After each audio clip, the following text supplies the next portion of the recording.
Welcome, everyone. It is noon, so we will get started on our summer safety webinar, talking about car seats, e-bikes, swimming, and beyond. Super excited for this webinar. My name is Mary Lizakowski, and I am a Coalition Health Director with Foundation for Healthy North Dakota. And we are a small nonprofit established in 2022 with the mission to promote health and wellness across North Dakota by working at the community level. Just a couple housekeeping things to cover. Webinar attendees are automatically muted for the presentation because it is recorded, but a recording will be sent out at the end And also there is an evaluation survey at the end that you can take. If you have questions, put them in the chat. Alyssa will be happy to answer those at the end, and we can have a discussion as well. So I, oh, sorry, I'm hoping that it was recording. Let me see. There we go. I just had a notification that it was recording again, so I'm not sure. But hopefully it recorded the beginning portion too. I'm excited to introduce our presenter, Alyssa Preszler. She is a native of Bismarck, North Dakota. She graduated from University of North Dakota Nursing School with a bachelor's degree in 2014.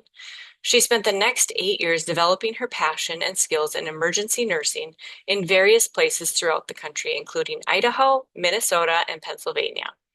After moving back to Bismarck in 2022, she took a position with Sanford Health as a trauma nurse specialist and the Safe Kids Bismarck-Mandan coordinator. In her time with Safe Kids, Alyssa has worked with several local agencies to increase the safety of children throughout the southwest portion of the state. She has developed several programs to educate nurses and increase preparedness for the care of children in the emergency department. In her free time, she enjoys gardening, spending time outside, and attempting to keep her 5 children injury-free.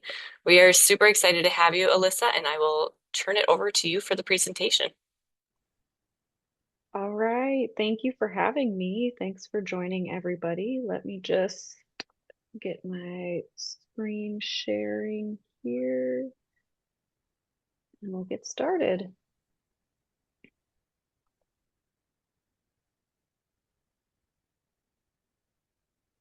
All right. Can you Looks see good. that, Mary? Okay, Yes. perfect. Okay, so today, thanks again for joining, everyone. We are here to talk about summer safety basics. Like Mary said, I work as a nurse with Sanford here in Bismarck. My background is emergency nursing, which is my first love. And now I am a trauma nurse specialist and the Safe Kids Bismarck-Mandan coordinator. So just a brief overview of Safe Kids. I'm sure any of you who are familiar with these webinars are familiar with Safe Kids. I've seen a lot of my Fargo and Grand Forks counterparts on these webinars. So Safe Kids is a coalition at the community level. They are a worldwide organization, but they have coalitions at the community level. Since their inception in 1988, childhood deaths related to preventable injuries have gone down by over 40%, and are still decreasing every year, which is great. So we accomplish this through education, safety device distribution, car seats, all that kind of stuff. These are just a little map of our Safe Kids coalitions of North Dakota and Minnesota. Grand Forks and Fargo are both really large coalitions. They have a great footprint across that eastern side of North Dakota. And then my little coalition covers Burley and Morton counties. I do get out to quite a few of the south central counties outside of that, but Burley and Morton is what I'm contracted for by Safe Kids. So we will get started here. We're going to jump right in to car seat basics. It's always a good time to review these in the summer. Everyone's going on road trips. And, it seems like kids grow a foot every summer. I don't know, at least mine do. So good time to kind of review those car seat safety basics. So, overview of the different types of car seats. You have your rear facing, forward facing, booster and seat belt. And this is a nice guideline from the National Highway Safety Administration. NHTSA, as what ages each child can be in these types of car seats. I do want to point out that this is a general guide. We are moving more towards recommending that the child outgrow the seat that they are currently in for their height and weight before moving to a new one. So we recommend that they stay rear facing as long as possible until they outgrow that one, and then move to forward facing and then booster and belt again, maxing out those height and weight limits of those car seats before they move up to the next step. However, as early as two, they could potentially be forward facing, and so forth. This is a question we get a lot as car seat technicians, and that is which car seat is best for my child. And the answer is whichever one that your child and you can use correctly on every ride every single time. So whether that does mean, flipping your 3-year-old forward facing before they max out that height and weight limit, whether it means, moving to a booster before they max out the weight limit of their forward facing, whatever is going to work best for your family so that the child is buckled correctly every time. And you can get very expensive car seats and very inexpensive car seats. And again, that's just gonna, there's different amenities. All of them are safety tested to be equally as safe in the car. So again, you can spend a bunch of money and have all of the amenities and have it super easy to install. Or you can have, one of the less expensive models, as long as it works for you to be buckling your child correctly every single ride.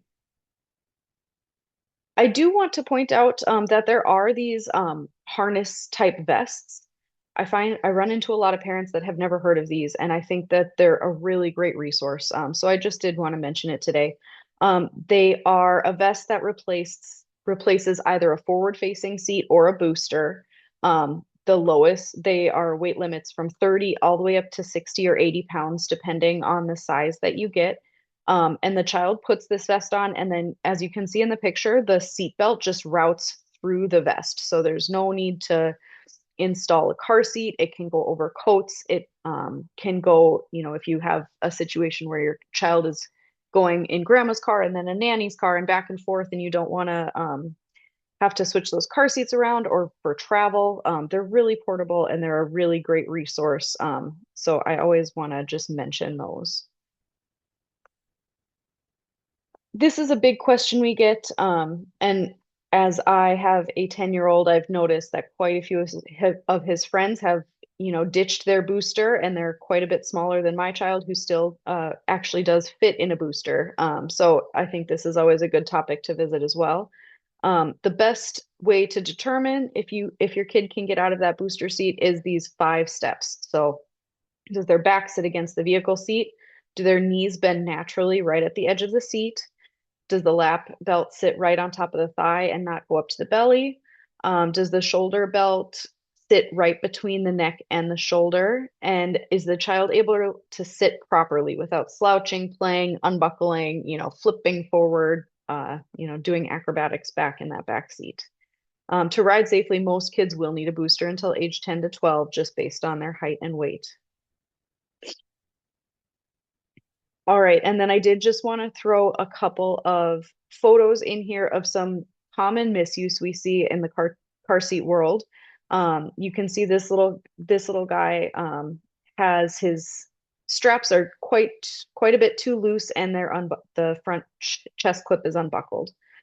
We always say the pinch test. So when you are grabbing the webbing of those straps, you shouldn't be able to pinch and hold the straps. It should be tight enough that it slides out of your fingers and you're unable to pinch it. That's how tight it should be. And then we want that chest clip to be up at nipple level, and obviously correctly buckled and not laying loose like that.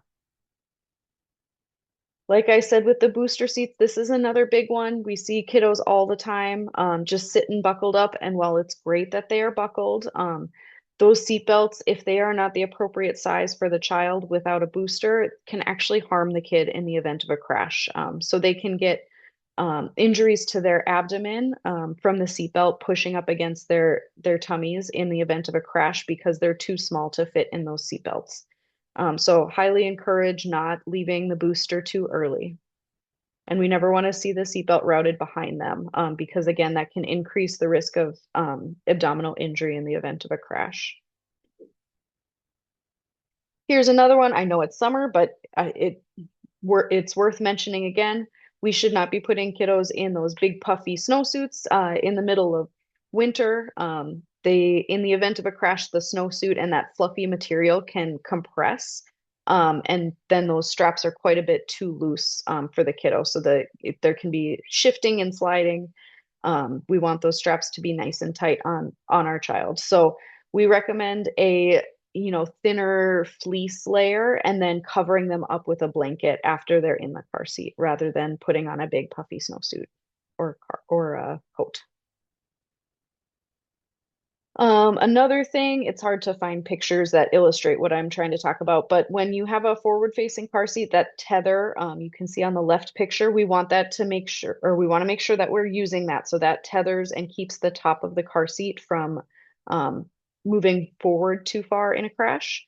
And then when we install the car seat base down here on the right picture, right where her hand is, we want to make sure that that car seat, once we install it, doesn't move more than 1 inch side to side. And then if, again, you guys are having trouble getting car seats installed or have questions, there's car seat technicians all over the state. And there's a ton of resources available, car seat checks and otherwise, that I did email to Mary that will hopefully go out with the recording of this. That's just got all these useful websites as far as car seats go. When to buy a new car seat. So most car seats expire in 7 to 10 years. So this is a reason to take out that manual. I know a lot of people don't read the manuals that come with things, but car seats are absolutely worth it because there's a ton of information in there. So it'll tell you when your car seat expires. If your car seat was involved in a crash, that is another reason to buy a new car seat. And again, we can consult the manual. Some brands of car seat will let you continue to use the seat under certain conditions if the crash was minor, and there was no visible damage to the seat. They will let you keep using those. And another thing is if your car seat was involved in a car crash, contact your car insurance because a lot of car insurances will pay for a new car seat uh, in the event of a crash if you need to get a new one. Also, replace the seat when the child outgrows the height or weight limits. Again, consult the manual for that purpose as well. If you are done using your car seat, your child has outgrown it, or it's expired, or it's broken, whatever it is, if you don't need it anymore, you can either throw it in the garbage. If you do that, we recommend that you cut the straps to make sure that nobody else can use it. There's also, Target's annual recycle program. I believe they do that 1 or 2 times a year. The most recent one was just here in May, and I believe they do a fall event as well. But you can follow them on Facebook, or you can just, watch their ads. They usually are pretty good about publishing when those take back events are. And then when you do take a seat there, you do get a 20% coupon off for a new seat if you need to buy one or other baby equipment. So that's a really good program. If you're in the Grand Forks area, sometimes the Safe Kids office will take those for education purposes. So you can call their office to confirm that as well. The biggest thing is we don't want these being sold or donated. The biggest thing with that is that we don't want people to not know where their car seat has been. If it's been in a crash, it's really important that they know the history because even just one crash can degrade the plastic or can cause small cracks, make it less safe for your child. So donating and selling are not recommended for those car seats. We recommend that you throw it away or take it to Target's recycle program. These are the list of resources I was talking about. I did put links to these in a Word document that hopefully Mary will email out, like I said. But these are all great resources if you are in need or have questions about car seats. The most important thing is that we buckle up ourselves and our kids every time, every ride, and that those kiddos stay in the back seat until they are big enough to ride up front. Um, Two biggest things to keep them safe for every ride.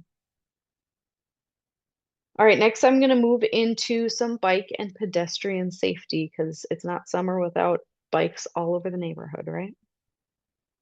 So biggest thing, pedestrian and bike safety go hand in hand. The biggest thing I talk about when we are talking to kids is teach them to look left, right, left across the street before they cross the street, and then double checking for cars backing up when they're crossing a driveway. Uh, Looking at intersections, never cross between parked cars, always using the crosswalk. If there's lights or signs or whatever, using those that can just increase their safety when they're crossing the street. When I first talk to kiddos about crossing the street, once they kind of hit that age, we always want to make sure that the cars that are coming to a complete stop before they cross, that they make eye contact with the driver, and like I said, use lights and signals if available. It's estimated that kids are not able to estimate the speed of an oncoming vehicle until they're about 10 years old. Um, which is why it's really important to communicate that they make sure that that car is at a complete stop.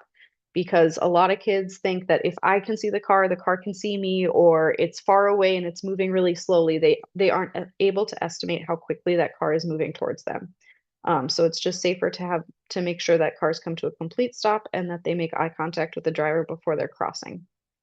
And like I said, under 10, they have difficulty estimating, so make sure that those younger kiddos are not crossing without an adult. Biggest thing with bikes is wear that helmet. Single best way to prevent devastating head injury. Proper fitting helmet can help keep them safe every ride. And the following agencies are really great resources. If your child is in need of a helmet at, low, discounted, no cost, or you can go to your sports retailers like your Shields, and get all sorts of, different types of fancy helmets. But any helmet, every ride. I did want to just quick highlight the difference. There is a difference between bicycle and multi-sport helmets. So if your kid is primarily riding a bicycle helmets are great. They have increased protection at the front of the head and the back of the head, because those are the most common types of crashes that a bicyclist will see. The multi-sport helmet have more protection on the sides of the head, because when you're skateboarding, rollerblading, scootering, whatever, some of those multi-sports, uh, you're not quite sure where the kid is going to fall and what part of the head they'll hit. So these ones have a little bit more extra side protection. So it just depends on what type of activity the kiddo is doing. When we talk about helmet fitting, you want to position the helmet on the head, and when they look up, they should be able to see the rim of the helmet. It should be about 2 finger widths above the eyebrows. And then you take 2 fingers and make a V under their ear, and that's where the straps should fall there. It should be snug and but comfortable.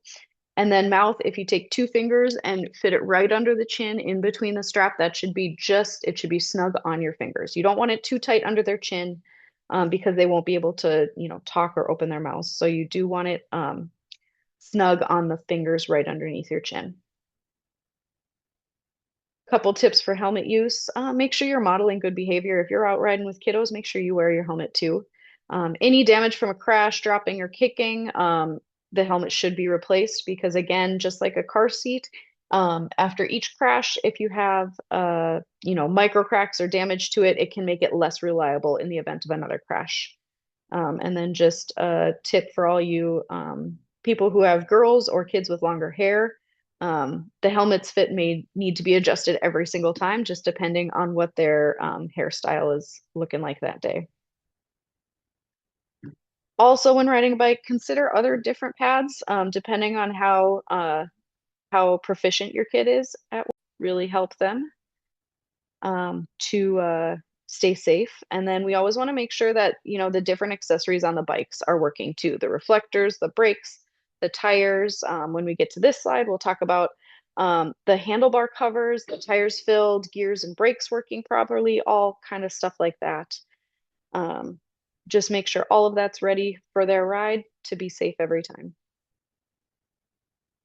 I do want to get into e-scooters just a little bit. Just know that as e-bikes have been emerging, it's quite a gray area still. me and the other local Safe Kids coalitions, local policemen, we have had a couple meetings here in the last couple months just to talk about what to do with them. We've seen increased injuries. Everyone's still a little bit unfamiliar. And then we're also in this kind of weird time where when you're buying an e-bike online, it might be an e-bike, but it might also be what we call an e-moto. So it's not actually it's a knockoff e-bike where it can actually go faster than 30 miles an hour. So that's really unsafe for kids, especially if you think that you're getting this e-bike product. But just know that more guidance will be coming here in the coming days as we kind of develop some tools and some information for the public. I do just want to point out a couple things, and that is, like I said, there's quite a few knockoffs online. So if you are considering buying these, or if you are a professional and someone is asking you about buying these, um, make sure that they are buying from a reputable retailer, Shields or, an equivalent in your community or an equivalent online. Just make sure that they are reputable and that your bikes come with, class one, class two, class three stickers. So exactly which product you're getting. Familiarize yourself with local ordinances. Bismarck-Mandan's ordinances are different than Fargo's and Grand Forks's. Again, that is something we are kind of looking to standardize across the board, but we're still kind of in that catch-up phase that these have really exploded before we can get a handle on things. So make sure you familiarize yourself. Make sure that your kiddo is ready to ride. These go quite a bit faster than a regular bike, which can cause increased injury if they're not prepared to go that speed and they end up crashing. Helmet use is essential with these, and it's required by law for a class 3 e-bike on kids under 18. So if you do buy those, make sure you're getting a helmet. And make sure that you are also looking into the helmets you're purchasing because regular bike helmets are rated for up to 15 miles an hour, and most e-bikes can go 20 to 30 miles an hour. So just make sure that you're doing your research on your e-bikes and your helmets before you purchase. If you do have more questions, please feel free to reach out to your Safe Kids coalitions or purchasing the bike from. But just know, like I said, it is a gray area and we're all still playing catch up, learning as much as we can, as quickly as we can about these so that we can keep kids and our communities safe when it comes to these e-bikes and scooters. And then a big thing is what about supervision? I am a huge proponent of kids fostering kids' independence. So when we talk about supervision, we should actively supervise kids until you're comfortable with their level of responsibility and comfortability with whatever they are riding. No matter what age and where they ride, teach your kids to stay alert, watch their surroundings, and be mindful of vehicles in the road.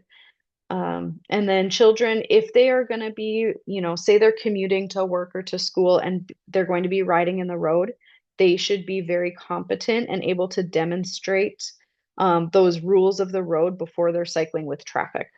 I know specifically here in Bismarck, our community police officers prefer children that are biking to school to stay on the sidewalks, just because, we don't want any accidents with cars in the road. So just know that, again, each community is going to be different, but here in Bismarck-Mandan, our police officers are specifically requesting that children are riding on the sidewalks rather than the streets. All right. Our last topic, getting into safety around the water, because again, it's not summer if we're not in the water and on our bikes, and sometimes at the same time, right? At least for my kids. Some statistics. So, drowning is the leading cause of injury-related death for children that are 1 to 4 years old. And for every child who drowns, another 8 are receiving emergency department care for non-fatal drowning. So this is still a big deal in the injury prevention world, especially with those little kiddos. We want to take this very seriously, especially if you have water in or around your home for recreational purposes. I do want to point out for those of you that do not know, drowning is not how it looks on the screen. It is silent. Kids are bobbing under the water. They're not able to shout for help because if they're drowning, they are not able to catch their breath above the water. So it's silent. It requires to prevent drowning. It requires constant active supervision. We do recommend that anyone who's going to be around a pool for a significant amount this summer, or, the lake or the water, that they learn CPR. It's a great skill to have and can come in. It can save, it truly can save a life. So these are the four places that I would recommend looking if you are interested in getting CPR certified. The American Heart Association has a great website. I know Sanford Health EMS Education, both in Bismarck and Fargo, offers community classes.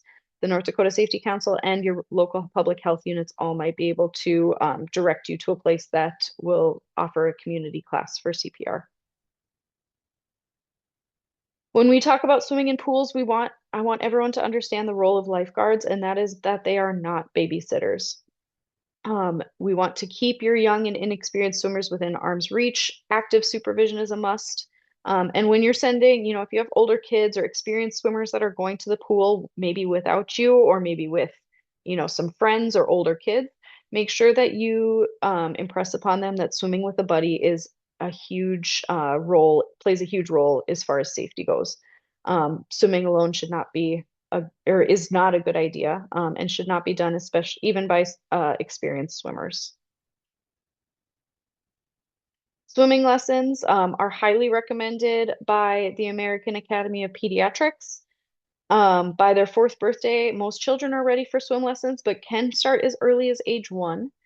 Um, if any of you have ever heard of that infant swim resource, or seen it online, that's where they toss the little infant in the pool and the infant learns how to flip over on their back and then, kind of kick themselves to the edge of the pool.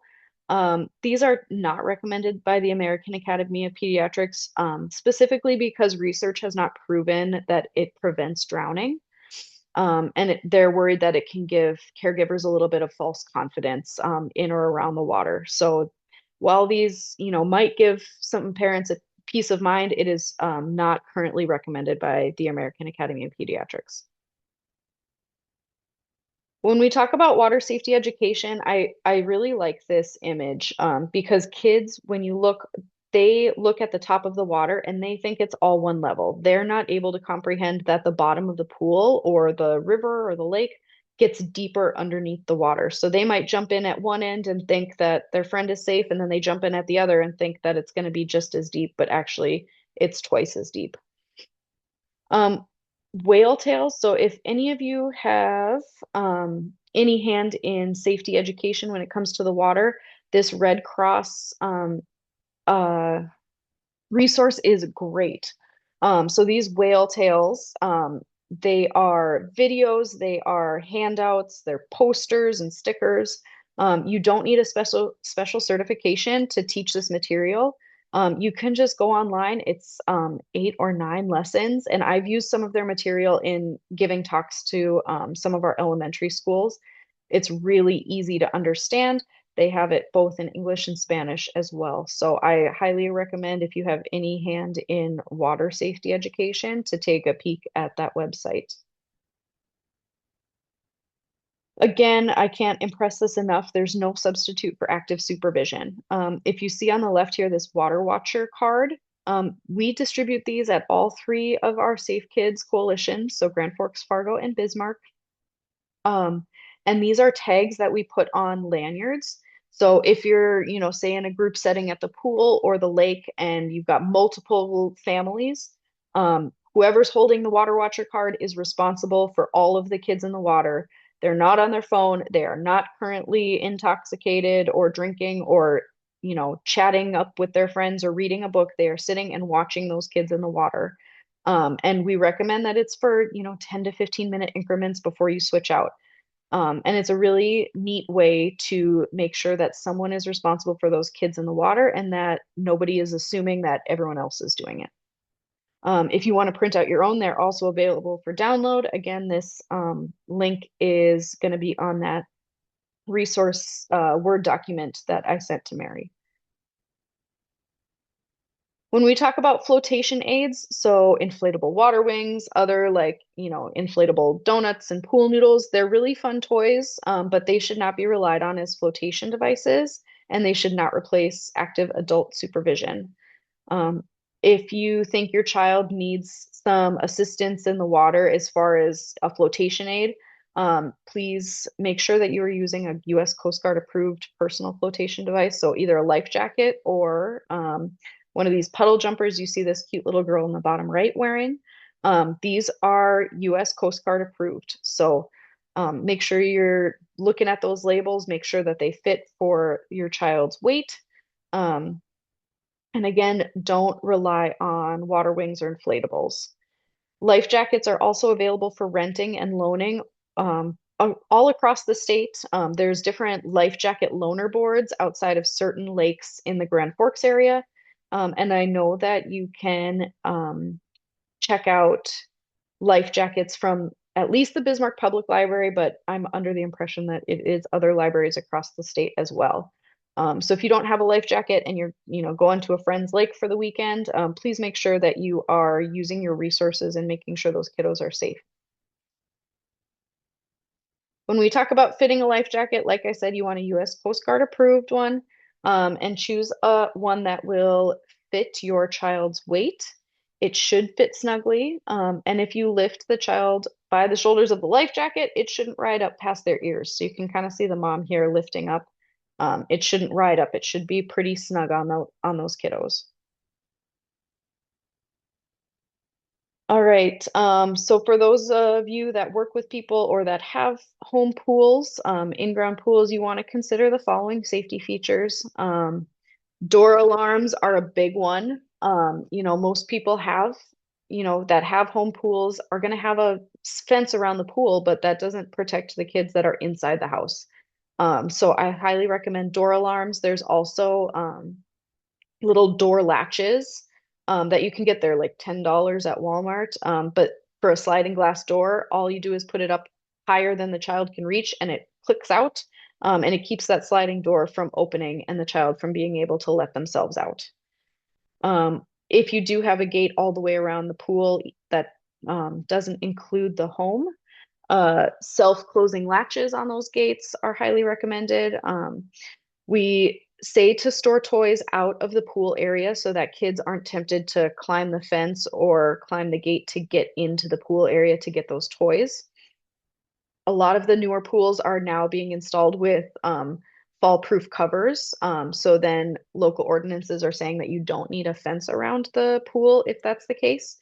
And if that is the case, that you don't have a fence and you do have a fall-proof cover, make sure that that cover is closed and locked when adults are not present to be watching the kiddos. We also want to make sure that drain covers are intact and in place and working appropriately so kids don't get snagged on those drains down at the bottom of the pool. For above ground pools and hot tubs, kind of the same principles. Consider fencing. Move the ladder away from the pool when not in use to keep kids or curious kids from climbing where they're not supposed to. Storing toys away from the pool. For hot tubs, know where the jacuzzi shutoff is located and ensure that they have a safety vacuum release in place. There have been instances of accidents where kiddos get stuck on those safety vacuums at the bottom of the hot tub. So know where those are and that they have that emergency release in place. When we talk about swimming in rivers and lakes, I know over here more on the central and west side of the state, we do a lot more swimming in the river compared to lakes. And even that is wildly different from a lake or from the pool. So just wherever your child is swimming, make sure that they know the differences. Swimming in the river, obviously we have a pretty strong current here in Bismarck on the Missouri. But swimming in lakes, is different. The water is not clear, so you're not able to see what hazards are underneath or how deep it is. So make sure that they're not diving into areas or jumping into areas where they don't know the depth or the hazards underneath. Again, we always recommend to have children swim with a buddy. And if you've never heard the saying reach or throw, don't go, this is something that's covered in those whale tales I mentioned earlier. It's the principle that, if a child is drowning and their buddy is on the shore, they should try to reach the kid. throw something to help them float for a little bit, but never jump into the water after the person that is struggling. They should run and get help rather than jump in because they can end up drowning as well. So, impressing that upon kiddos who are going to be swimming more independently is a big must. And then always remembering that it takes three to ski. So if you are, you know, boogie boarding or wakeboarding or whatever you're doing out on the water, make sure you have one who's on the skis, one who is spotting, and one who is driving. The driver should not also be the spotter because we don't want them, always looking behind them, and potentially running into something or someone. Just a quick overview of North Dakota boating laws. So all boats must have one wearable personal flotation device for each person on board or being towed. All children under 10, or it's 10 and under actually, must wear their life jacket when in a motorcraft or when being towed. Children under 12 are not allowed to drive a boat with greater than 10 horsepower motor, and anyone who's 12 to 15 must pass the boater safety course prior to operating. That boater safety course can be found on the North Dakota Game and Fish website, as well as all of their other rules and recommendations and safety information. And then lastly, I do want to just highlight that drunk boating is drunk driving. And I know all of you health and safety professionals know this, but a lot of people don't really think about that when they're on the lake, when they're on the river. However many hours go by, it's a long, hot day. The only thing they're drinking all day is beer. Um, just make sure that there's always a sober driver because boating is no different than driving when it comes to being under the influence. And we want to keep those kiddos and those adults safe when we're out on the water. And with that, I know I kind of burned through those topics really quickly, but I would love to take any questions if you have them. Thank you. This was awesome. I loved all the information, and I did put all those links in the chat as Perfect. Thank you, well, Mary. Alyssa, and they will definitely be sent out with the follow-up. Um, Great. yeah, any questions, raise your hand or put them in the chat. I know, so the e-scooters or the electric scooters are Hmm. huge in my neighborhood, and I have just seen so many instances, it's daily, Oh, yeah. where an accident could have taken place, and it's so Mhm. I look forward to more guidance and I don't know, stricter Yep. rules maybe. Yeah, yep, that's what our panel is kind of coming together on right now. I know I have a ton of I've noticed and I wouldn't have even thought that there's like a different classification, but now that I know this, I see so many kids with these like basically like motorcycles that are riding around. And just an FYI, the way you can tell is if a true e-bike, you have to pedal the pedals in order for the motor to kick in. Whereas Sure. like in what we call an e-moto, you can just it's like a motorcycle. You just hit the throttle and you can go. Yeah, Um, but anyway, yeah, it's crazy how many are around. Um, and it's yeah, it's a real gray area, but I think there needs to be a lot more guidance, a lot more education. There's even talk of us kids that are going to be riding e-bikes to school taking a safety course before they're allowed to park the e-bike at school. hmm, That's some stuff that's happened in like California school districts. So, kind of just looking into all the options, all the ways to, increase safety. We want kids to be able to ride these and we want parents to be able to get them for their kids. We just want to make sure that everybody's safe in doing so. exactly.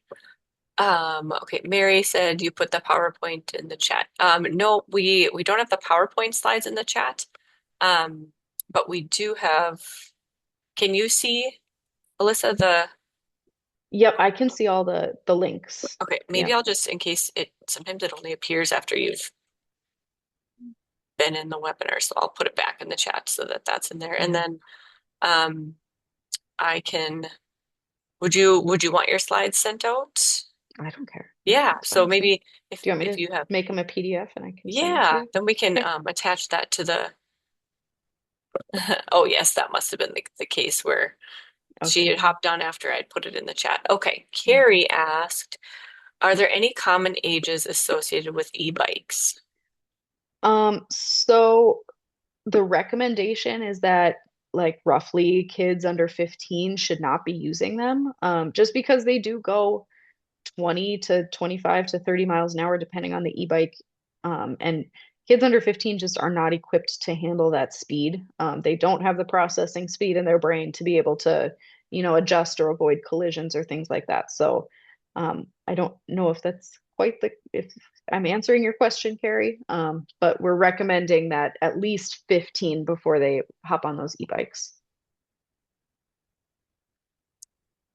For the electric scooters, you said there was Mhm. two different helmets. Oh So yeah. for the electric scooter, that would be the one that goes further down on the ears, right? Or would Yep. you So do the the bike? more round looking one, that Okay. multi-sport helmet. And I know like the e-scooters are kind of weird because you can ride those, the bird scooters are the ones that you can like get downtown with your app. Um, Hmm. Hmm. those ones go faster. Whereas like if you go online or to Shields or wherever, I use Shields as an example a lot, but that's the only store we have here. Um, you can get a e-scooter that is specifically for kids that doesn't go more than 12 miles an hour. And so like a Okay. regular bike helmet or a multi-sport helmet is totally fine for that. But if you're getting e-bikes or e-scooters that are rated for, more higher speeds, Hmm. then you definitely need to look into some of those other Got it. helmets. Just because even like a regular adult bike helmet is only rated for 15 miles an hour, which I was a little shocked by because I know like a Yeah, lot of road bikers go way faster than that. So right. Okay, that's good to know. yes, Um, no law about age, Carrie. I see that on the chat here. Yep, no current law about age for e-bike use. Um, I know that there is talk of introducing legislation. I don't know if it's going to pertain to age of e-bike riders rather than like more of a classification type of thing, but okay. it's Hmm. still all in the talks right now. Yeah, sounds like there's, yeah, it is crazy, It Carrie. is. I know when you think about it. Hmm. Yeah, it's one of those things that kind of exploded before we could get a handle on it, and that's fine. We're just playing a little catch up, but we're doing our best and just Yeah, make sure that you're educating yourself or educating, before you buy something, just make sure you do your research. yeah. So, how I know you talked about e-bike training. So, and then there's, Hmm. like um, like a babysitter training. Would there ever Hmm. be like one that Like say an could, in-person class. yeah, like an I in-person mean, class? honestly, I wouldn't count it out. There's Yeah. certainly there's a lot of online resources. So I don't know that unless it was like a huge need, we would maybe not do an in-person one, but currently there's a lot of like online where you go through the slides and then you take a post test to make sure you actually learn something. Um, Yeah. yeah, wouldn't I'm count it right in out. this age, like I have a 13, 11, and an 8. So they're all, Oh yeah. and all of Hmm. their a lot of their friends have some Have of all the these. stuff. Yeah. So I'm like, Oh yeah, that's the exact age that all these kids start wanting this stuff and going farther and going faster and mhm. Awesome. Thanks for the questions. Any others that are coming in?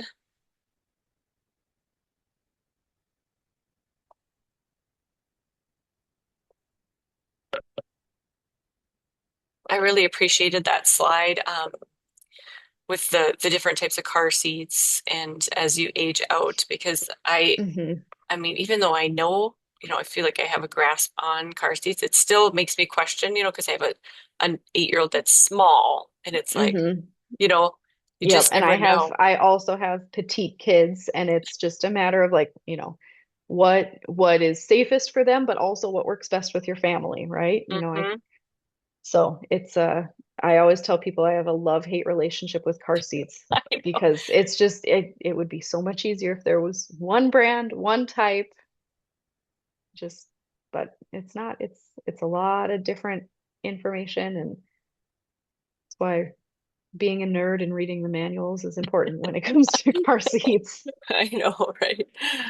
Oh, awesome. Okay, well, it looks like the questions have wrapped Yep. up. I am just going to share my screen one last time and to get this evaluation survey up. I think it's going there. So Yep, I can see it. awesome. Thanks again for the questions that came in. There is an evaluation survey on the screen. And I'm actually just going to advance to the next slide too, because we're about ready to wrap up here. So, thank you, Alyssa, for this wonderful presentation and just such good information as we move into summer and even winter. And to everyone who could join us today. If you would like to stay connected with us, you can follow Healthy Nodak on Facebook, Instagram, and Twitter, and Foundation for Healthy North Dakota on LinkedIn. And you can also join the coalition by visiting the link. And you will have another opportunity to take the survey when I send out all the resources. So that will include the recording and the amazing resources that Alyssa has provided. So wonderful. Well, thank you, everyone. And we will be done a little bit early, and that's okay. Well, thanks for having me, and I will get that made into a PDF and sent over to you here shortly. Awesome. Thanks again. Bye, Yep, everyone. thanks.